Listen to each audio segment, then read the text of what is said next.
1 Tessalonicenses, no capítulo 5, a partir do verso 12. Na semana que vem nós vamos continuar o estudo, só que será a segunda epístola na semana que vem. Hoje nós vamos finalizar a primeira epístola aos Tessalonicenses. Então, vamos orar, né, gente? Senhor, pedimos a tua direção, a tua luz aqui nessa palavra, que possamos entender o que o Senhor quer nos dizer e que a tua palavra possa nos renovar, Deus. E principalmente salvar os corações que estão perdidos, Pai. Te louvo e te agradeço em nome de Jesus. Amém. Então vamos lá. 1 Tessalonicenses, capítulo 5, verso 12. Nós vamos ler do 12 ao 22 e depois nós vamos, depois de explicar do 12 ao 22, nós vamos depois para o verso 23 em diante para finalizar esse livro, essa epístola, melhor dizendo, de 1 Tessalonicenses, tá? Então vamos lá. Diz assim: agora vos rogamos, irmãos, que acateis com apreço os que trabalham entre vós, e os que vos presidem no Senhor e vos admoestam, e que os tenhais com amor em máxima consideração, por causa do trabalho que realizam. Vivei em paz uns com os outros.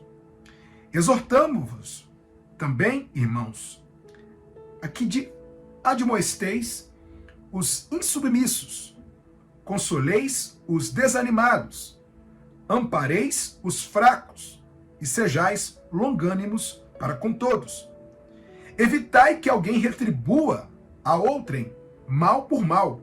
Pelo contrário, segui sempre o bem entre vós e para com todos.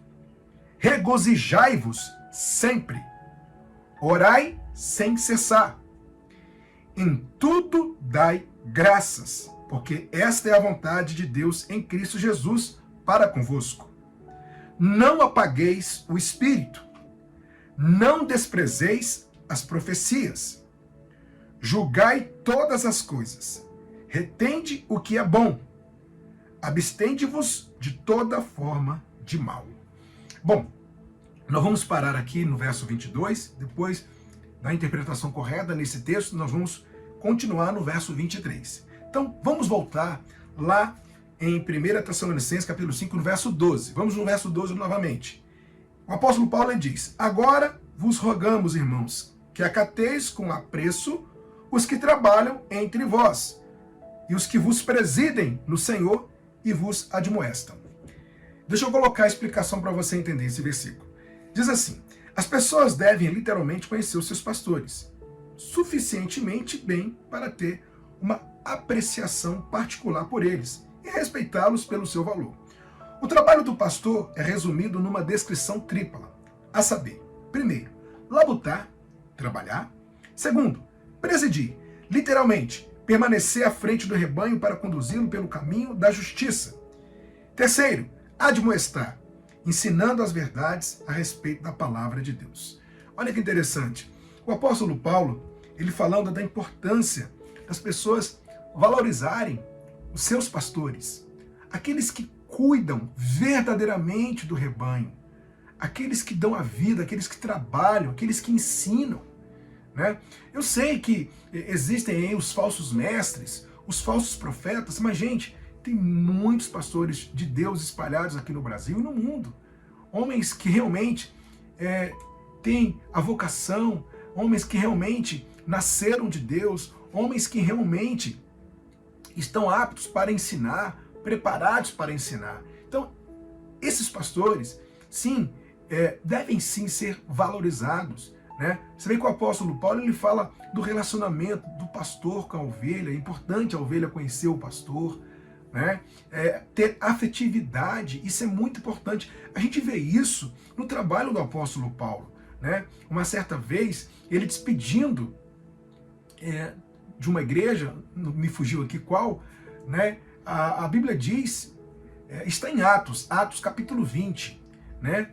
Ele despedindo da igreja, as pessoas o abraçaram, choraram, oraram com ele, porque havia ali uma afetividade, né? Um carinho Paulo com a igreja, da igreja com Paulo. Então, a gente vê isso na igreja primitiva. Então, isso é muito importante. Essa questão do pastor ser distante demais do rebanho, distante demais das ovelhas, né, que não tem o carinho, não tem cuidado. Não, o pastor, ele cuida, ele ama, ele exorta, ele ensina, ele lidera, ele está à frente, porque é ele que conduz o rebanho, né, ao caminho da justiça. Então, o apóstolo Paulo, ele fala para os Tessalonicenses, né, essa importância deles valorizarem, deles considerarem aqueles pastores que realmente eram amorosos, que realmente eram verdadeiros. E aí, no verso 13, ele diz assim, e que os tenhais com amor em máxima consideração, por causa do trabalho que realizam. Vivei em paz uns com os outros. Além de conhecer os pastores, as congregações devem julgá-los com justiça e amor, não por causa do seu encanto ou personalidade, mas pelo fato de trabalharem para o Supremo Pastor. Elas devem também submeter-se à liderança deles, de modo que a paz prevaleça na igreja. Então, olha que interessante, Paulo falando que, além, né, das pessoas valorizarem os pastores, né, ter ali com eles um relacionamento, sim, um carinho, uma afetividade, ele fala também da consideração por conta do trabalho que eles realizam. Então, entenda, não que o pastor está em busca de aplausos, nada disso. O único digno de aplausos é o Senhor Jesus, né? Aliás, se o pastor busca isso, ele não pode ser pastor, porque ele está trazendo a glória para ele, não para Cristo. Ele é apenas um instrumento. Só que aqui Paulo, ele fala com respeito quando ele fala dessa consideração por conta do trabalho que o pastor realiza. O que o pastor faz? Ele cuida do rebanho de Deus, ele cuida das ovelhas de Deus, né? E isso não é um trabalho qualquer, né? Ele não está aqui falando de mérito, que o pastor merece isso, merece aquilo, nada disso. Ele está falando de respeito, de amor, de união. Tanto é que ele fala de paz. Olha, ele fala, vivei em paz uns com os outros, né? E quando há, gente, quando há esse carinho, esse respeito, né? Quando há essa harmonia entre o pastor e a ovelha, tem paz, a paz na igreja, né? Então Paulo, ele exorta até com respeito a paz. Não que Tessalonicenses não tinha isso, mas aqui ele está falando para a igreja, para que todos tenham paz uns com os outros, né? Olha que bênção isso. A gente vê um distanciamento, às vezes, dentro da igreja, com respeito ao pastor e as pessoas, que isso não pode acontecer, de maneira nenhuma, né? Nós temos, por exemplo, a igreja física aqui em BH, em São Paulo. Graças a Deus, o que nós temos dentro da nossa igreja é união, amor, carinho, acolhimento. E eu tenho aqui com vocês os cultos online, a igreja online, justamente para ajudar vocês do outro lado. E quando eu conheço, né, alguém que acompanha online, só conheço assim, através de mensagem, quando eu tenho a oportunidade de conhecer pessoalmente, é muito gostoso, é muito maravilhoso isso, né? Então, essa exortação de Paulo com respeito ao pastor, aos pastores, às ovelhas, pastor e igreja, né? Pastor e ovelha, ele traz essa exortação com respeito à paz, com respeito ao amor e com respeito à justiça, né? Bom, lá no verso 14, diz assim, exortamo-vos também, irmãos, que admoesteis os insubmissos, consoleis os desanimados, ampareis os fracos, e sejais longânimos para com todos. Evitai que alguém retribua a outrem mal por mal. Pelo contrário, segui sempre o bem entre vós e para com todos. Paulo discutiu com os pastores, como os pastores devem servir as pessoas e como as pessoas devem responder aos pastores.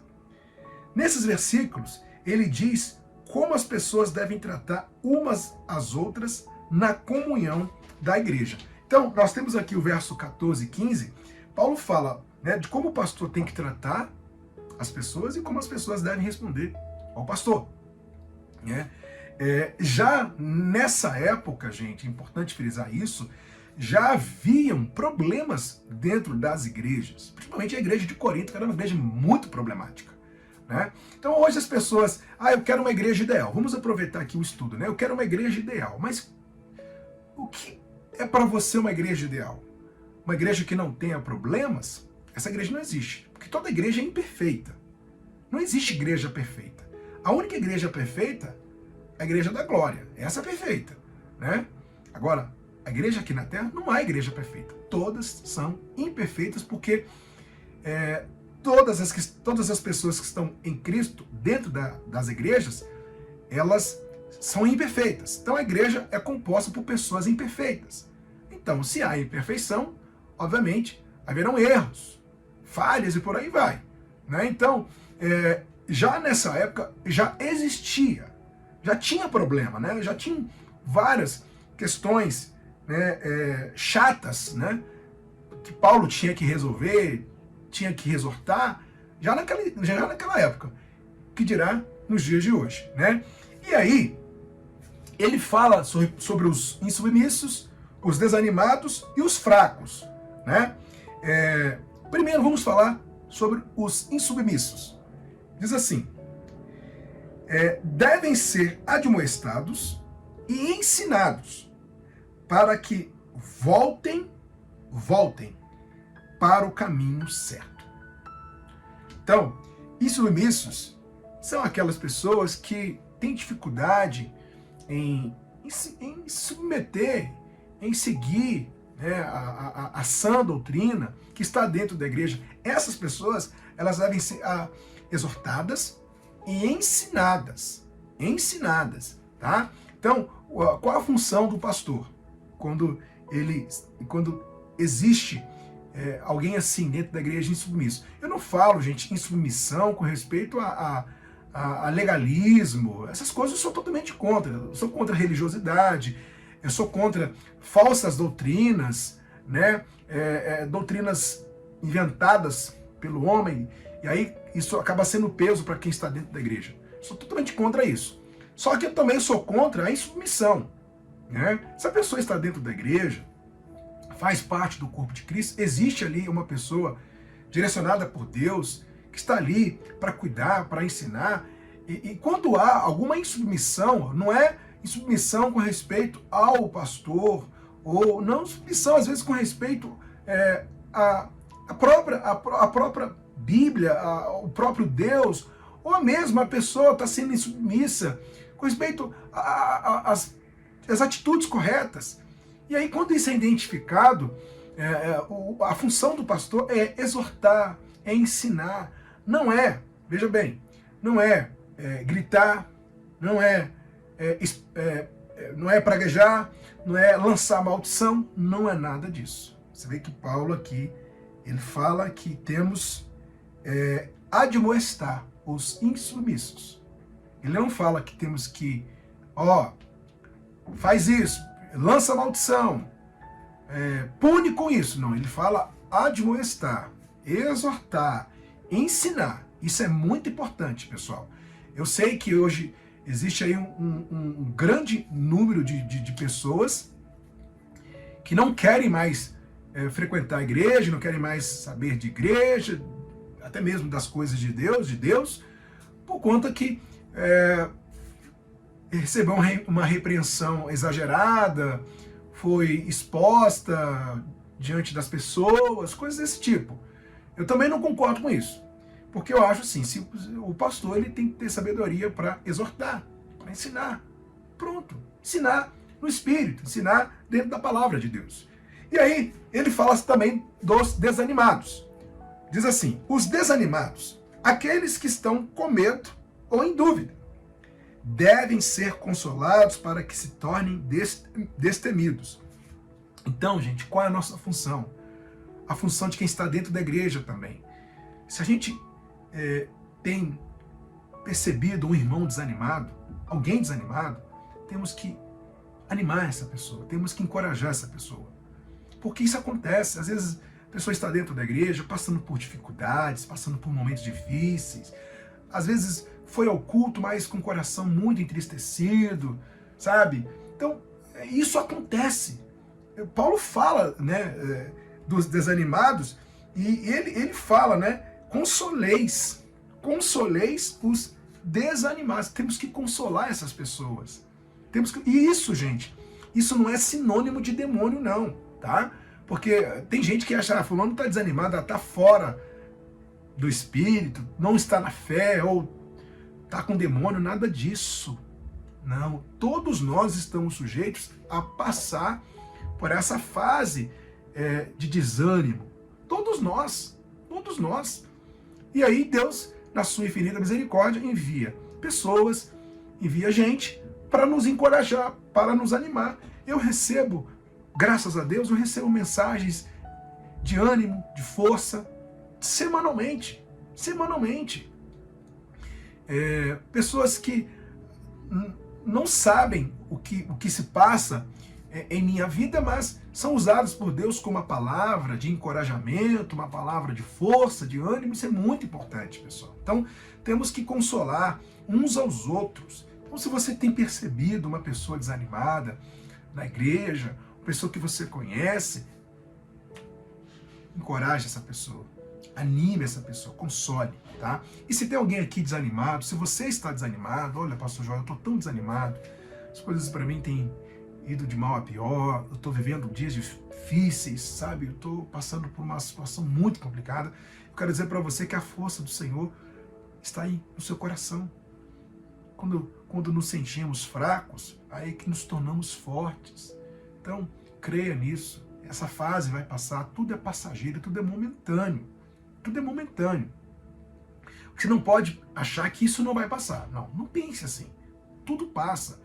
Isso é só um momento, isso é uma fase. Isso não compromete, isso não vai comprometer sua salvação, isso não compromete o seu relacionamento com Deus. O próprio Deus te entende. Jesus esteve aqui na terra, né? E quando ele se despediu dos discípulos, né? Na sua despedida, uma das palavras de Jesus a eles foi o seguinte: tem de bom ânimo, porque eu venci o mundo. Tá vendo? Tem de bom ânimo, porque eu venci o mundo. Então Jesus já sabia desse lado desanimador que carregamos, né? Esse lado fraco que carregamos, que estamos sujeitos. Então, levante a sua cabeça e permaneça em Cristo, tá? E, por último, ele fala dos fracos, né? Os fracos são aqueles sem força espiritual ou moral. Devem ser amparados firmemente. A paciência, o perdão e as atitudes de bondade devem prevalecer entre todas as pessoas. Então, temos que ser pacientes com os fracos. Temos que amparar os fracos e temos que ser pacientes com eles e com todos, né? Porque aqui Paulo fala, sejais longânimos para com todos. Então, amparar o fraco é você fortalecê-lo, é você ajudá-lo na caminhada. Às vezes a pessoa está fraca espiritualmente ou moralmente, né? Às vezes cometeu algo de errado, está sendo condenada, acusada pelo diabo. O diabo está vindo com pensamentos, com acusações, né? Porque ele é acusador, ele espera algo de errado da nossa parte para nos acusar. Então, às vezes, a pessoa fica ali prostrada espiritualmente, né? Fica ali para baixo e, consequentemente, fraca. Então, temos que amparar os fracos, fortalecê-los com a palavra de Deus, com a oração, né? É por isso que eu disse para vocês logo no início que os principais conselhos para a vida cristã estão nesse texto. Esse texto aqui é maravilhoso para aconselhamento, né? E ele fala que temos que ter paciência com todos. Então, já viu, né? Paciência com todos. Porque às vezes, dentro da igreja, as pessoas, muitas das vezes, perdem paciência com outras, né? Porque cada um tem o seu jeito. As pessoas são diferentes, ninguém é igual a ninguém, né? Tem gente que é mais acanhada, tem aquelas que são mais soltas, né? Então temos que ter paciência com todos, pessoal, não só dentro da igreja, né, gente? Em casa também, no local de trabalho também. Exercer a paciência, eu digo para você que não é uma tarefa fácil. Não é. Mas precisamos fazer isso. Isso vem do Espírito, né? A longanimidade, né? Como está lá em Gálatas 5, né? Temos que ser longânimos. Isso é muito importante, até mesmo para a nossa boa convivência, né? A gente quer ter uma boa convivência, mas sem paciência não tem como, né? A pessoa quer ter uma boa convivência no trabalho, tem que ter paciência no trabalho. Você quer ter uma boa convivência no trânsito, você tem que ter paciência no trânsito. Então, a paciência é o carro-chefe para a boa convivência. Por isso que Paulo fala que a gente tem que ser pacientes aí com todos, né? Bom, aí no verso 16, ele diz assim, regozijai-vos sempre. Do versículo 16 ao 22, Paulo apresenta um resumo das virtudes cristãs. Esses versículos fornecem os principais fundamentais, fornecem os princípios fundamentais para uma vida espiritual sadia, em sentenças curtas e separadas que, apesar de sua brevidade, dão aos cristãos as prioridades para uma vida cristã bem-sucedida. Então deixa eu dar uma pausa aqui. Do versículo 16 ao versículo 22, né, Paulo aqui ele nos dá os princípios fundamentais para uma vida espiritual sadia, gente. Tá? Então agora, além, né, ele falou do amor uns com os outros, paciência, amparar o fraco, consolar o desanimado, exortar, admoestar o insubmisso. Agora ele entra numa linha, seguindo, né, o mesmo contexto, mas agora ele fala, né, os princípios fundamentais para uma vida cristã sadia, uma vida espiritual sadia, saudável. E ele diz lá no verso 16, regozijai-vos. A explicação é curta. A alegria é apropriada em todos os momentos. Regozijai-vos sempre. Todos os momentos. Todos os momentos, o cristão que está em Cristo, ele tem alegria. Somos alegres até mesmo na tristeza. Isso mesmo que você ouviu. Somos alegres até mesmo na tristeza. Por quê? Porque temos os nossos momentos de tristeza. Todo mundo tem. Só que essa alegria que Paulo fala, né, regozijai-vos sempre, na verdade ele está falando da alegria que vem de Deus. A alegria que está em Deus. Vou dar um exemplo, né? O crente perde um ente querido. Um momento de luto, um momento de tristeza, choro, né? Dor. Só que ali é um momento de tristeza, de luto, de dor.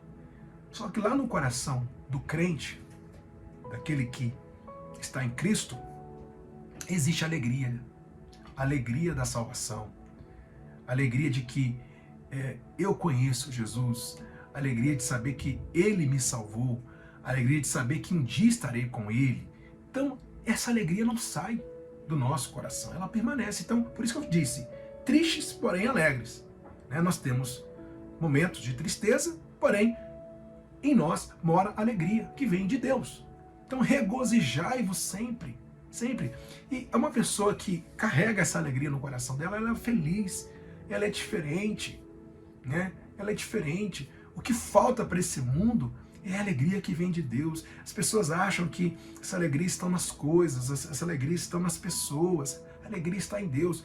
As pessoas apenas complementam, né? Como, por exemplo, os nossos filhos, sua esposa, o seu marido, né? Quem está ao seu lado, apenas um complemento, mas a alegria vem de Deus. Então, se o seu coração está entristecido, se você não olha, eu não sou uma pessoa alegre, ô pastor, eu não sou uma pessoa feliz. Eu falo para você que se você colocar a sua vida em Cristo, você vai entender o que eu estou falando.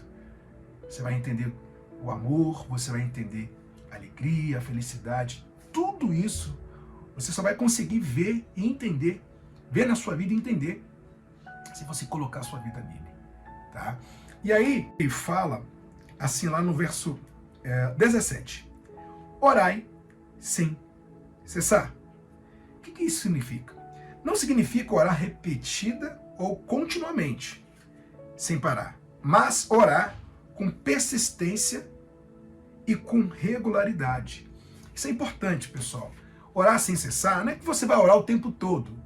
Daqui para o seu trabalho você vai estar orando, lá no trabalho você vai estar orando, você tem que trabalhar. Como é que você vai fazer? Mas esse orar sem cessar é orar com persistência, né? Ter vida de oração. Exemplo, você tem aí, manhã, tarde e noite, separe um horário durante o dia para você orar. Seja à noite, seja de manhã, né? De maneira regular. Orar sem cessar é orar na perseverança. Lembra lá da viúva? Jesus ensinando a importância de orar sempre, ele conta a parábola da viúva, que batia na porta do juiz iníquo. Julga a minha causa, né? Julga a minha causa. Todo dia ela batia na porta. Então, assim é a oração. Né? Todos os dias temos que estar na porta de Deus. Isso mesmo, na porta de Deus.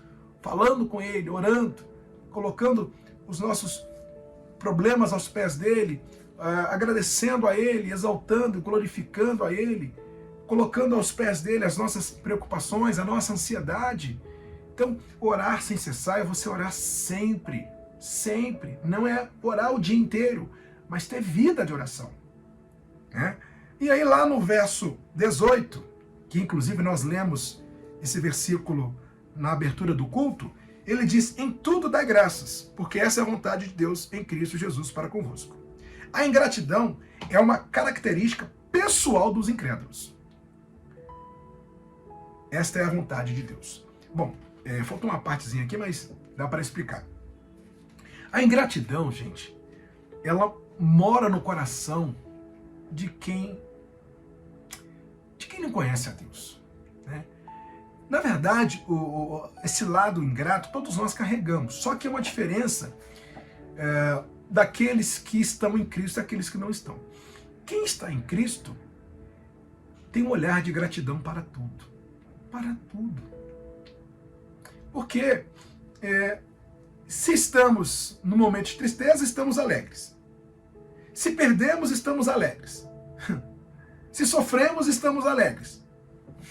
Então, todo momento, o que vai existir no coração do crente, no coração do eleito, é gratidão.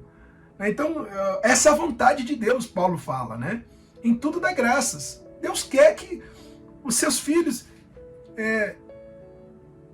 vivam assim, gratos, com gratidão no coração, com gratidão no olhar. Você olhar para um problema, uma dificuldade, e você olhar com olhar de gratidão, melhor dizendo, você olhar com os olhos de gratidão para aquilo.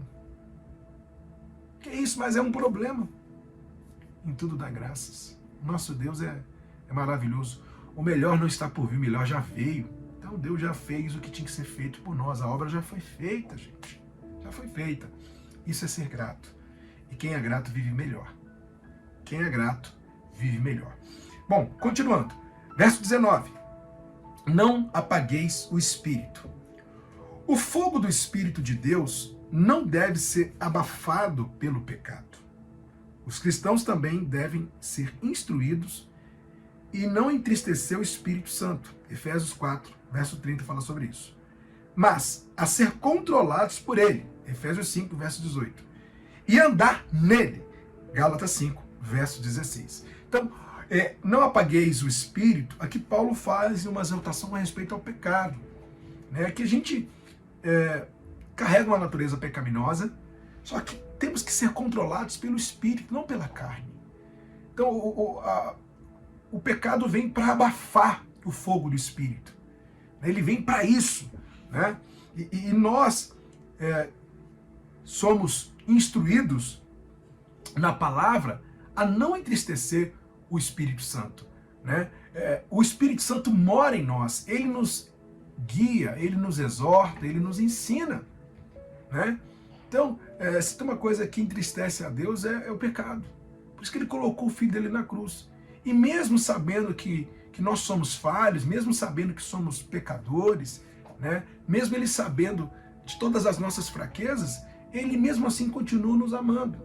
Só que quando o agradamos, ele fica feliz. Então, o pecado ele vem para abafar o fogo do Espírito Santo. Ele vem para, sabe, ele vem para nos distanciar de Deus, né? Porque o pecado faz isso, ele distancia o homem de Deus, né? E por isso que temos que fugir de tudo aquilo que é mal, tudo aquilo que não agrada a Deus, para que a chama do Espírito esteja acesa em nosso coração todos os dias. E aí no verso 20, ele diz, não desprezeis as profecias. Essa palavra pode se referir a uma revelação proferida da parte de Deus. Porém, na maioria das vezes, refere-se à palavra escrita da Escritura. Essas profecias são mensagens autorizadas de Deus por meio de um porta-voz, que devido à sua origem divina, não devem ser tratadas com leviandade. Quando a palavra de Deus é pregada ou lida, deve ser recebida com grande seriedade. Então, não desprezeis as profecias, é não desprezar a palavra, não desprezar aquilo que já foi revelado, não desprezar aquilo que Deus trouxe ao nosso coração. Temos que receber a palavra de Deus com toda seriedade, temos que receber a palavra de Deus com alegria. O que seria de nós sem a palavra de Deus? Por que hoje você conhece a Deus? Por que hoje você está em Cristo? Porque você não desprezou o que foi pregado. Você não desprezou aquilo que foi anunciado. Você não desprezou. Por que tem gente que vive sofrendo? Tem gente que tem um vazio no coração. Ou, de duas uma. Ou não ouviu ainda a palavra, ou não ouviu, né? Ainda não recebeu a mensagem do Evangelho, ou ouviu e desprezou. Ouviu e não quis saber, né? Então, temos que receber a palavra com seriedade. Seriedade. Uma coisa que fica evidente dentro do culto é a palavra, gente. No culto nós temos, né, o louvor, né, nós temos o sacramento, né, a ceia, o batismo nas águas, né? Só que o que mais fica evidente no culto é a palavra. É a palavra, é a mensagem do Evangelho. Por isso que nós não podemos desprezar a palavra, né? Claro que temos que tomar muito cuidado, porque existem os lobos aí. Os lobos vestidos de ovelha, que usam a palavra, né?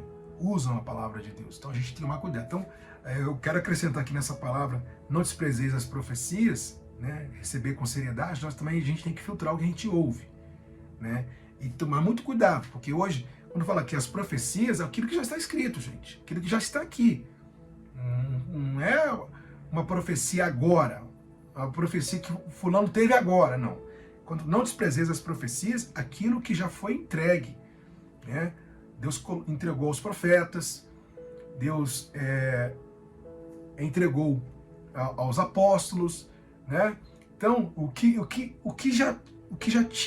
tinha que ser falado já está escrito. As profecias já foram escritas. E aí temos que recebê-las com seriedade. No verso 21 ele diz, julgai todas as coisas. Retende o que é bom. Verso 22, abstende-vos de toda forma de mal. Esse chamado para esse exame cuidadoso e discernente é em resposta ao mandamento do versículo 20. Uma pessoa nunca deve minimizar a palavra de Deus, mas examinar cuidadosamente a palavra proclamada. Deixa eu parar aqui, gente. O que eu acabei de falar, né? Julgai todas as coisas. Retende o que é bom. Tudo que ouvimos temos que julgar. Isso é bom? Isso é bíblico? não é bíblico, então para mim não é bom. Né? É uma heresia? Estou fora. Então, tudo que ouvimos com respeito à palavra, temos que julgar. Julgar. É os bereanos, né? Os apóstolos pregavam, eles conferiam, melhor dizendo, nas escrituras. E assim nós temos que fazer também. E reter o que é bom. O que é bom? O que edifica? O que é bom para o meu crescimento espiritual? O que edifica a minha vida? O que vem de Deus realmente? O que é verdadeiro? O que é bíblico? Isso é bom? Ok, eu quero. Não é, eu preciso jogar fora. E aí, para finalizar, ele diz, o que for bom deve ser retido de todo o coração. O que for mal ou não bíblico deve ser evitado. Pronto. Conselhos maravilhosos, esses conselhos de Paulo, né? Que é bom a gente guarda, que não é a gente tem que jogar fora. Né? Se não é bíblico, deve ser evitado. Cuidado, muito cuidado. Não é qualquer lugar, tem uma placa aqui falando que é uma igreja evangélica, uma placa que fala que tem Deus. Cuidado, placas são muitas, mas igrejas bíblicas, hoje no Brasil, são poucas. Muito cuidado. Quando você ouvir uma pregação, quando você... um pastor está pregando agora. Eu gosto sempre de ouvir. Quando tem palavra de Deus, eu sempre gosto de ouvir. Tá bom. Não vai porque é um pastor que está com a Bíblia na mão, usando o púlpito, que... Não. Confira se realmente o que está sendo pregado está dentro daquilo que está escrito. Muito cuidado, tá? E aí, pessoal, agora, para finalizar essa carta aos Tessalonicenses, nós vamos ler o versículo 23, tá? E vamos finalizar. Nós vamos do 23 ao 28. Diz assim, ó. O mesmo Deus da paz vos santifique em tudo, e o vosso espírito, alma e corpo sejam conservados íntegros, irrepreensíveis na vinda do nosso Senhor Jesus Cristo. A explicação diz o seguinte: tendo concluído todas as exortações iniciadas em 4, no versículo 1, e especificamente os do versículos 16 ao 22, a bênção final de Paulo reconheceu a fonte para obedecê-las e cumpri-las todas. Não é possível ser santificado em todas essas maneiras com a força humana. Somente o próprio Deus pode separar-nos do pecado para a santidade em tudo. Então, quando Paulo fala, o mesmo Deus da paz vos santifique em tudo, que diante de todas essas exortações, esses conselhos que ele deu, nós não conseguimos, não há força humana que consiga, por exemplo, regozijai-vos sempre, orai sem cessar, né? Ele fala com respeito à paciência com os outros, com todo mundo. Gente, só Deus para nos levar a isso, só Deus pode nos santificar, só Ele pode nos separar do pecado. Não há força em nós que consiga fazer isso, não há esforço humano, não, é o que vem de Deus, né? É a troca do Calvário, né? No Calvário, Cristo se colocou no nosso lugar, assumiu o nosso pecado e, né, ele recebeu o nosso pecado e nós recebemos a justiça dele. Então, se hoje nós somos justificados, se hoje somos justos, é por conta da justiça de Deus que opera em nós. Então, não há mérito humano, força humana que consiga fazer tudo isso, não. Só o próprio Deus para nos santificar. E aí, continuando aqui, quando ele fala na vinda, essa quarta menção diz respeito ao arrebatamento da igreja. Então, ou seja, Deus nos santifica, Deus nos conserva, íntegros, irrepreensíveis, na vinda do Senhor Jesus. Ou seja, nos preparando para a vinda de Jesus. Né, que é o que mais nós aguardamos. Né? Andamos nos caminhos, ou melhor, nos caminhos não, andamos no caminho das boas obras, na santidade. Deus nos santificando, Deus nos exortando, nos ensinando, nos preparando para a sua vinda. E essa preparação vem dele. Existe a soberania de Deus e a responsabilidade humana. Então a responsabilidade é nossa, a soberania é dele. Então, precisamos escolher o lado bom, as coisas boas, é claro. Nós temos o direito de escolha. Você tem direito de escolha, não o livre-arbítrio, porque o livre-arbítrio foi manchado. Você tem direito de escolha. Mas quem nos santifica é Deus nos preparando para a vinda do nosso Senhor Jesus. Lá no verso 24, ele diz: fiel é o que vos chama, o qual também o fará. Esse, como em todas as vezes que o chamado divino é mencionado no Novo Testamento, diz respeito ao chamado efetivo de Deus e de seus eleitos para a salvação. O Deus que chama também levará aqueles a quem chama para a glória, e nenhum deles se perderá. Maravilha, né? Fiel o que vos chama, o qual também o fará. Ou seja, o mesmo Deus que chama, o mesmo Deus que escolhe, será o mesmo Deus que nos chamará para a glória, né? A obra consumada, né? A plenitude de tudo. Né? Ele nos escolheu na eternidade, nos chamou, isso foi revelado em nosso coração através da obra de Cristo. Naquela cruz, o Espírito Santo aplicou essa obra em nosso coração. Ele nos chamou e nós estamos aqui cumprindo o chamado dele. E em breve, só ele sabe o dia, seremos chamados para a glória. Isso tem que arder no seu coração. Essa chama, né, do chamado de Deus tem que arder em seu coração. E aí no verso 25 ele diz: irmãos, orai por nós. Olha a humildade do apóstolo Paulo. Irmãos, orai por nós. Ore por mim também. Porque a oração sustenta a gente. A oração fortalece a gente. Né? E aí no verso 26 ele diz: saudai todos os irmãos com o ósculo santo. Esse ato de afeição é ordenado 5 vezes no Novo Testamento e se refere ao cumprimento cultural com abraço e beijo do século I, o qual para os cristãos devia ser feito com justiça, reconhecendo que os cristãos são irmãos e irmãs na família de Deus. Então, isso era o ósculo santo, né, que é cumprimentar com abraço e beijo. Eu não vejo nada demais nisso. É claro, né? Cada igreja tem aí suas doutrinas, né? Mas aqui, biblicamente falando, não há nenhum problema nisso, né? Eu mesmo, as pessoas que eu tenho mais afinidade, eu cumprimento com um abraço e beijo.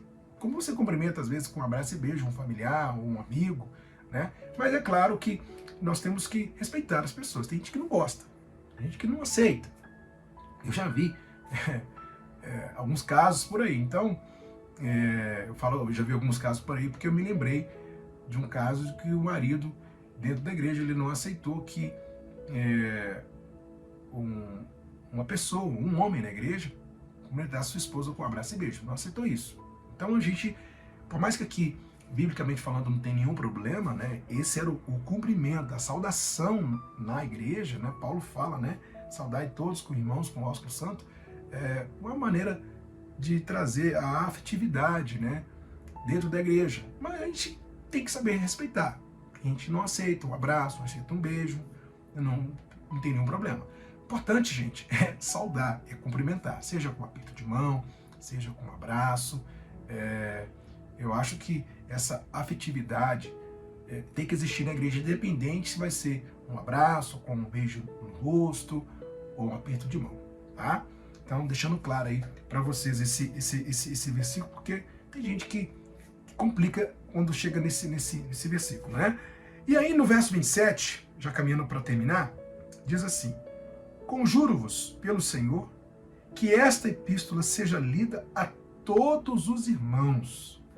A leitura pública era o fundamento da responsabilidade espiritual final. Então, Paulo, ele pede para que esta epístola fosse lida a todos os irmãos. Ele afirma, olha, todo mundo deve, sem saber, ouvir essa carta. Todo mundo deve ler essa carta. Essa carta deve ser lida para toda a igreja.